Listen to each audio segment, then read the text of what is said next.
Local programming on KRWG Public Media made possible in part by viewers like you. Thank you.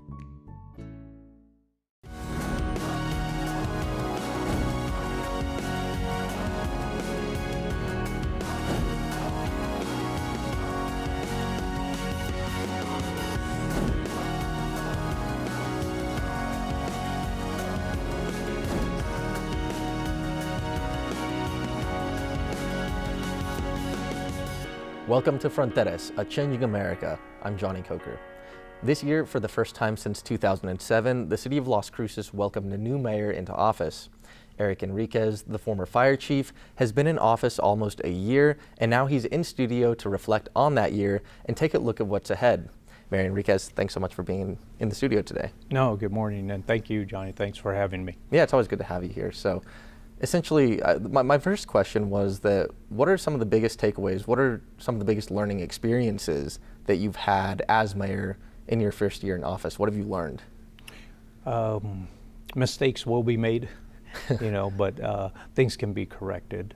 And overall, it's been a good learning experience. It's been great to meet new people in the community and establish relationships. That was my goal, was to get out and start establishing relationships, especially with the partners around our community, White Sands Missile Range, NMSU, the spaceport, El Paso, Juarez, the surrounding areas, with the governor, with the New Mexico Municipal League. So there was a lot to learn. So that was a great learning experience, getting out there, meeting with people, understanding what their vision, their missions were. And to me, that was a great learning experience for me, that I feel that Las Cruces is on the cuff of really thriving, and we're right there. And so getting out there and learning more about how do we get in that direction has been good for me. And you said mistakes will be made. Can you elaborate on that a little bit? Is there anything that you wish could have gone differently, or you would go back and change maybe? Well, just there are minor things that had taken place, whether it's an agenda-setting item that was not favorable, and maybe I didn't dig deep enough into it as to some of the things that it could gravitate towards. One of those was cease peace in the Middle East, and the war on Gaza, and that one is a resolution. That was clearly one of those things that if I could go back and say, like, that's really not one of the issues that we should be looking at as our municipal government and our community. That's one. There was a few of those that came up at agenda setting that, like, if I could go back, dig a little deeper, and then trying to forecast and see where it would go. Those were some of the learning experience, like some of the mistakes. But things can be corrected and things can be fixed, and we'll move forward. Right. And obviously, I mean, that in particular is a hot topic, and I can understand why some folks were very vocal about that. What, in that particular instance of that resolution, what would you have changed? Well, one of the big issues was that, if we're seeking peace, then it has to be a peaceful resolution. The resolution that was presented still kept attacking others, or one side or the other. I think if we're going to get to a point of peace, we have to all sides come together and come with a peaceful resolution. Otherwise, we don't seek a resolution like that. I see. One thing, I do want to switch gears a little bit, because public safety this year, I feel like that has been, for the city of Las Cruces, definitely for New Mexico in general, but also the city of Las Cruces as a whole, public safety has been one of the biggest topics of discussion this year. And this is from the LCPD statistics. Between January and September of this year, the city's seen a 36% increase year to day in violent crime, and of course that's January to September, so the full year statistics aren't out yet. But what do you attribute those numbers to? What should the city be prioritizing public safety wise? And we are working on that. Those are some of the things that I look back and say those were some accomplishments that were made as me serving as mayor. Was first and foremost our municipal court outreach. We had a lot of repeat offenders. We had individuals that we had 43 individuals that had repeated 10 or more crimes were the statistics coming into office last year. We opened up the municipal court outreach. We have a new judge, and Judge Filosa, who is great and has a philosophy of what the outreach program is about, is to seek treatment. And we've had a case manager there. We have prosecutors there now prosecuting the case, so law enforcement don't have to prosecute their cases, and they can be in the field doing their job as they were sworn to do. But in the first 2 months, we had 58 individuals that were seeking treatment as opposed to being repeat offenders. We had the real-time crime center being developed. It's still in operation. I think that's going to help a lot with a lot of the crimes and deter a lot of the crimes that are going on. Then we had the ordinance passed for the no soliciting. We didn't want people being aggressive in our community, and then also the shopping cart, because it was a public nuisance that was taking a lot of time from our police officers to address those issues, because they would get a lot of complaints. So we had to put some limits and boundaries on those things. So I really feel that we are moving in the right direction. It's just going to take time. We're a community that has grown rapidly, and we're playing a little bit of catch up with some of the things that has taken place, but we're moving in the direction to make our community safer. And those, you mentioned the solicitation ordinance and the shopping cart ordinances. Those were definitely some of the more controversial topics of this year. As a reporter, I feel that brought a lot of input from all sides of the community. Do you feel that those ordinances have been working as intended? Yes, I believe that they are truly working, especially when we started, like I said, with the municipal court and having an outreach program first. Because if you start and don't have the judicial system on board working with you and understanding in what direction we're going, you'd pass certain ordinances, and then it would cause consequences on the back end that we would still be struggling with. In this case, we're all on the same page and we're moving forward, but we have seen a change in our community. Law enforcement has seen how a lot of the aggressive soliciting has been reduced, and I think it's going to make our community safer. And one of the biggest criticisms of those ordinances was that these ordinances criminalize poverty, is something that certain members of the community were projecting, were saying. What's your response to that, and what have your conversations been like with the LCPD, with Police Chief Story, about how these ordinances are intended to be used? Well, with Chief Story and all, he understands. We all have the compassion and care for individuals in our community, and we took an oath to serve as a former fire chief, firefighter. That's what we do. We help those in a time of need, and these are just limits and boundaries because it's affecting the whole community. What I've learned throughout my career in public safety is there's two kinds of people. You have those that are responsible and irresponsible. And we serve both. We serve both, and these are some ways to put some limits and boundaries, as I've said, over to those that are being irresponsible. It doesn't matter of their financial status or whether they're unhoused. Those are individuals. When I see somebody pushing a shopping cart on Loman at 102 degrees, it's like they need help. They need assistance.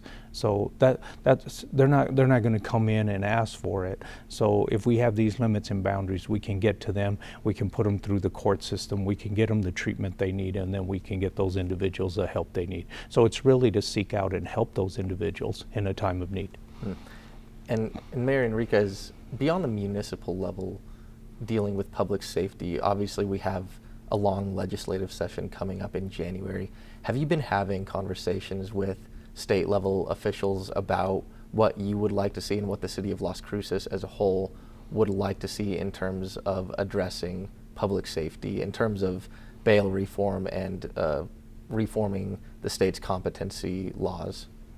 Well, honestly, it's like, elections just took place, so whether there was going to be a change or not, but Our legislators did get reelected, so congratulations to them. And we will continue our discussions and move forward with those. I know back when the governor tried to do a special session, I know Chief Story and I were there, advocating for public safety, competency laws, and at the time the legislators were not interested. So we just have to continue and move forward and see in what direction that we go.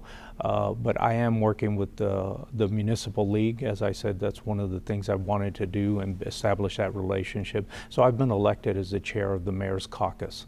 So with that, it gives us an opportunity for mayors to sit down after this legislation. Everything, the agenda has already been put in place with some of the things the municipal league wants to do. But as far as moving forward, we will have those open discussions, we will have summits, and then it's up to us as mayors to go out and say, this is how we want to unite and move forward, and then talk to our legislators about that and see what we can do to,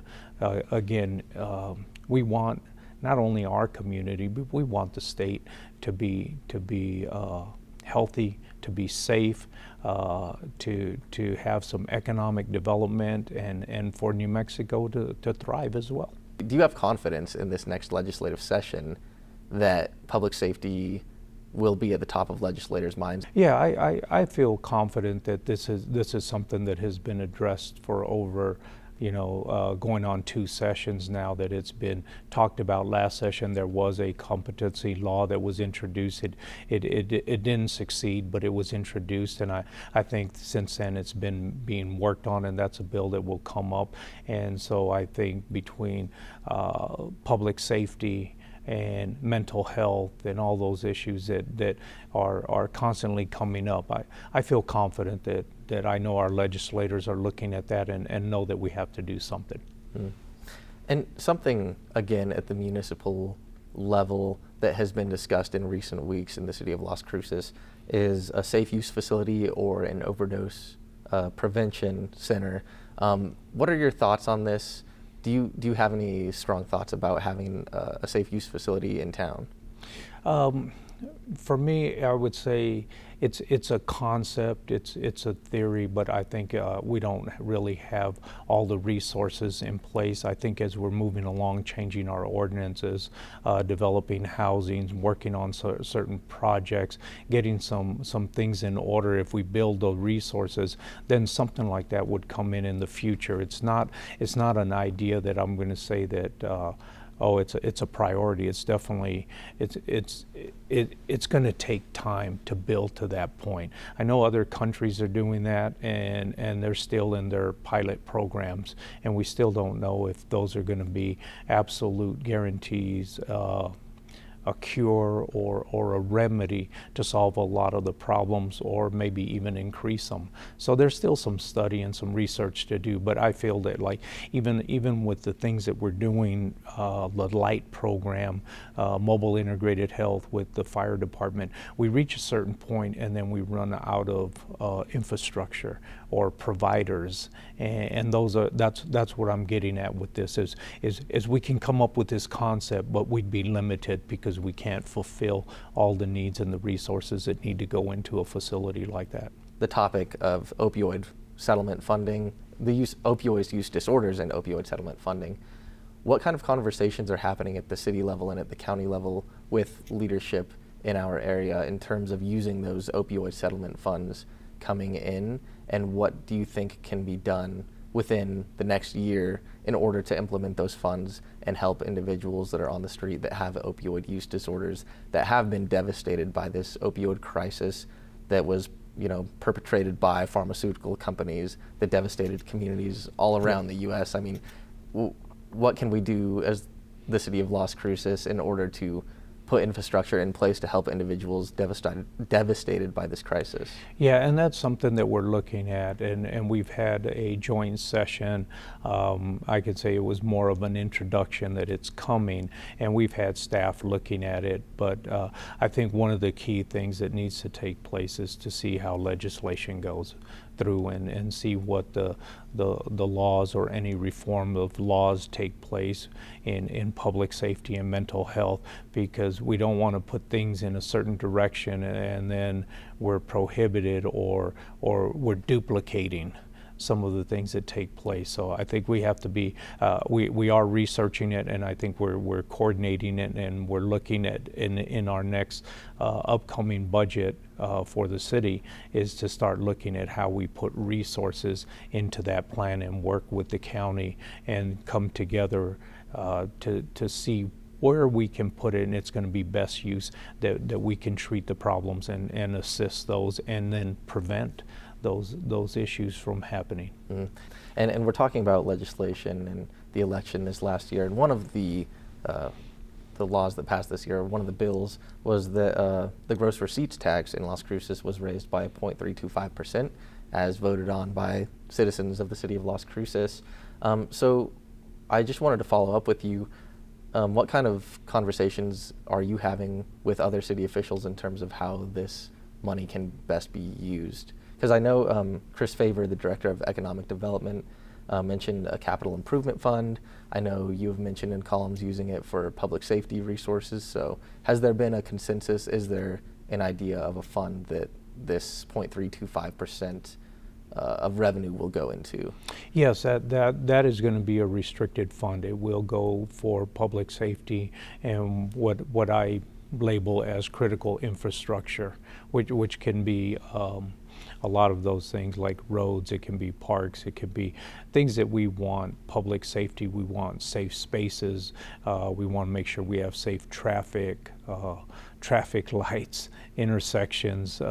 As our city continues to grow, sometimes we miss out on those opportunities, and then we have to wait it out and then come back, and it becomes an emergency that we need to fix something. And this way we can plan ahead with those resources. And so I'm very grateful and thankful to our community that voted and passed this, because it shows that they trust leadership, that we will do the right thing and move forward with the funding so that we can. Then we're not waiting on legislation or federal government funding to come and help us correct things, that we have a fund there, especially with critical infrastructure, that we can take care of to make sure that Las Cruces is growing in the right way and that we maintain our financial stability. And that's what it is for in the future. Is financial stability for Las Cruces, so that we're not having to worry about, well, this next legislation, do we have money? Are we going to get enough money to finish this bridge or this road or this overpass? And we can get some things done in our community. I see. And speaking of money coming from the city, I wanted to bring this up before the end of the interview. The city is coming to a $20 million settlement with the family of Teresa Gomez, at the hands who died at the hands of an LCPD officer. And first of all, can you give me an understanding of how City Council came to the consensus to settle on that? Well, it's a very unfortunate incident that took place, and again, our condolences to the family, and even for our officer, he made a very bad decision at the time. And what took place was, don't know how else to say it other than before it was even going through any kind of litigation or matter, he was removed from his duties and found guilty of the charges that he failed as an officer. So based on that, it kind of put us in a position where it was not something that we were going to battle or continue to try to litigate and prolong and move forward. And this is what came to us. And as we can see, the cost in supplies and in everything that we see, from our groceries to just the cost of living. There's been an increase throughout, and how prices have increased. That this is one of those where settlements are the same way. They're continuing to increase, and it's unfortunate, but it was something that we came to a consensus that, you know, we don't want to prolong this, and we're not going to fight it, because we have nothing to fight at this point, and so we just got to move forward and take it on. But we found a way that would be beneficial to paying this settlement without hindering services or our community. With the elections and with the new presidential administration coming in, there's been a lot of talks about, you know, mass deportation at the federal level, and I was wondering, you know, if those mass deportation efforts were to start happening, how would the city of Las Cruces comply with the federal government and with ICE and other federal agencies in going through with those mass deportations, or is that something that y'all have discussed at the city level or even beyond? Now, at this time, those discussions have just been more of not deep discussions, but just kind of like the I guess the sense of what direction would we go. Personally, I would not be in favor of that. I would say that we have to come up with a solution. There has to be a process. Immigration is like, well, that's what our country was built on. This country, the United States, and in our area, we know that immigration is what created our country, and so we shouldn't be at this point saying that we need to get rid of or we need to stop, but we do need to redefine and reform the process so that it's taking place, and that it goes back to what I'm talking about with the police officers and looking for quality and not quantity. Then we got to make sure, because we have to vet these things out. We don't want bad people coming in our community, but we do want to give people an opportunity to better their lives and come in and be able to work hard and get a good quality of life in a peaceful manner, and that's what we offer, and so that's what we want to be, is still create that peace and not be hostile about it. But you know, I hope we don't get to that point, but if we have to, then we will look at the means. I mean, I took an oath to uphold the laws of the Constitution of the United States, the Constitution of New Mexico, and the local laws of our government. And so we'd have to look at what those laws are. We have to do things right, but I don't believe in hurting people in the process and creating more victims out of a process. And Mayor, you know, we are running out of time on the interview, so thank you so much for coming in. But before we leave, I just want to give you a chance to talk to the people of Las Cruces. What is there to look forward to in the new year? How are you feeling as the mayor? Do you feel optimistic? And what do people have to look forward to in this community moving into 2025? Well, I'm very optimistic, and I'm very proud to be the mayor of Las Cruces. What makes Las Cruces so beautiful is the people. We had the tree lighting on Saturday, and I was able to express that to the community. And there's so much to look forward to. I've been working hard, as I said, establishing the relationships. I know White Sands Missile Range is going to grow, and those are opportunities for our community. I've been selected to the tax district for the Spaceport America board, and we're looking at putting some revenues and some growth there for better jobs, creating jobs that will pay better for our community. So we're looking at enhancing the industrial park.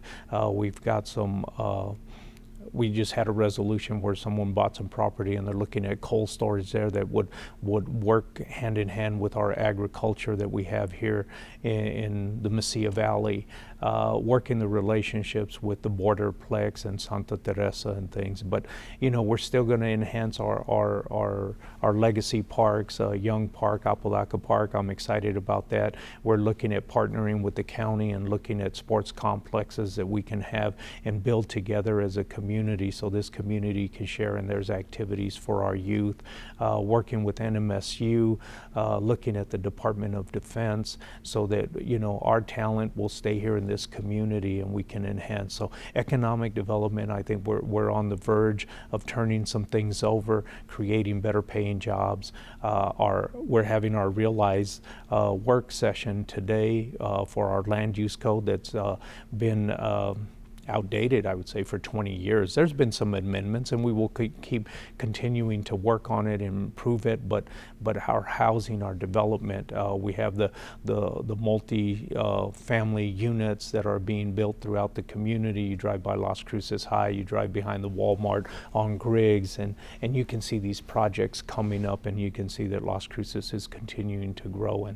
And I'm very optimistic. I'm very pleased. We will address the public safety issues. We're moving in that direction. We're changing some things. We're supporting the police and Chief Story in what he is doing, and with the court systems. We have a new elected DA, District Attorney, in Fernando Macias, and look forward to working with him, and of course our magistrate courts, everyone. So we are putting some things in place, and I want to say that I am optimistic that we're going to make Las Cruces safe, healthy, economically well driven, so that we can thrive and have a great place to live.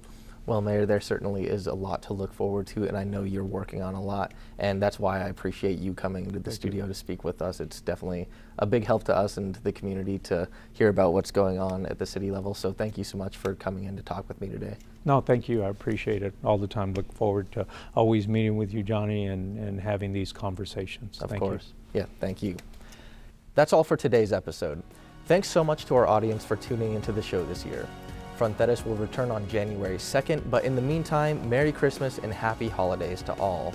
For all of us here at the KRWG Public Media Television Studios, I'm Johnny Coker, and we'll see you next year on Fronteras, A Changing America.